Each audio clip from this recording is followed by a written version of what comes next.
The voters are going to expect the people they elected to do something about Obamacare. But what? Speaker Boehner made clear the House will start with repeal and replace. The House, I'm sure, at some point next year will move to repeal Obamacare because it should be repealed and it should be replaced with common sense reforms that respect the doctor-patient relationship.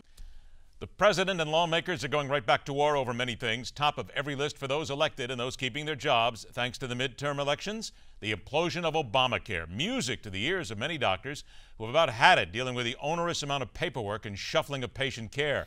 Let's welcome to MidPoint our board-certified physician who tirelessly seeks to educate the public on the politics of health care and the reform effort, Dr. Elaina George. Dr. George, thanks for joining us.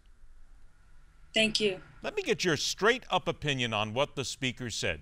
In the opinion of most doctors, certainly you and others you speak to, is the smart thing to do repeal and replace, or go in, take out the bad parts, and keep certain things moving? I think repealing it and starting over would be ideal, since it was crafted by entities that had nothing to do with patient care. There were no practicing physicians involved, there were no patients involved, and these are the two people, the two entities that need to have the healthcare system built around, not the bureaucracy. So I think repealing it is an excellent idea. I hate to use the word because, as I said earlier in the show, it's a bad word to use. My granny would not be happy. But how stupid was it to basically craft a healthcare law and not get doctors involved? I agree with you. It wasn't very smart, but I don't think the bill was ever designed to promote healthcare. I always thought it was about control of a sixth of the economy, control of the choices that patients are able to make. And, you know, the Professor Gruber, one of the architects of this bill, said it all. It's a tax.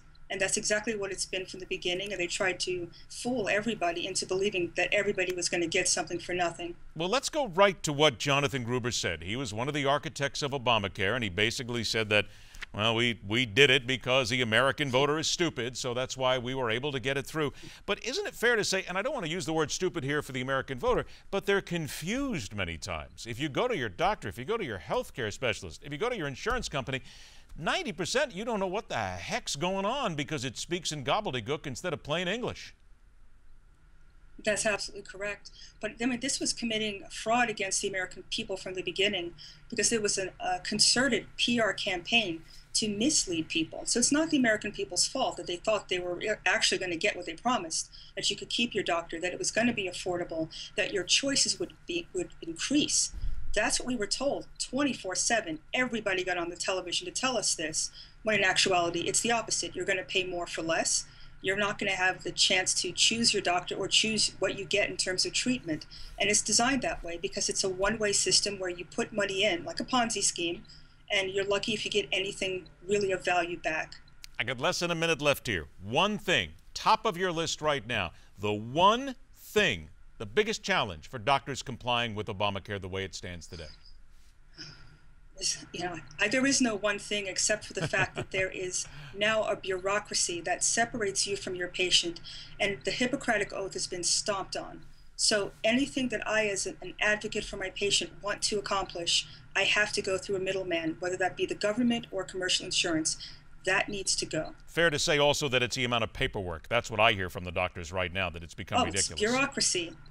It's all about phone calls and waiting to get pre-certifications, and then waiting for the mail to come back, telling you what else you have to do to get what you need for your patient. It's all about bureaucracy. I tend to think there will be a physician party once Obamacare is repealed, so everybody can get back to actually dealing with their patients instead of having to be online with all sorts of forms 27 times a day.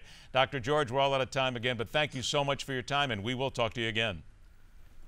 Looking forward to it. All right, take care. Dr. Elaina George always gives us a little common sense. That's what we need. Up next, it is basically common sense squared, if you will. The most impactful part of your day. Grab a cup, because the water cooler is soon to be open for business. And no, you may not put anything in your cup that's not just water until after the show is over, all right? We continue right here on MidPoint.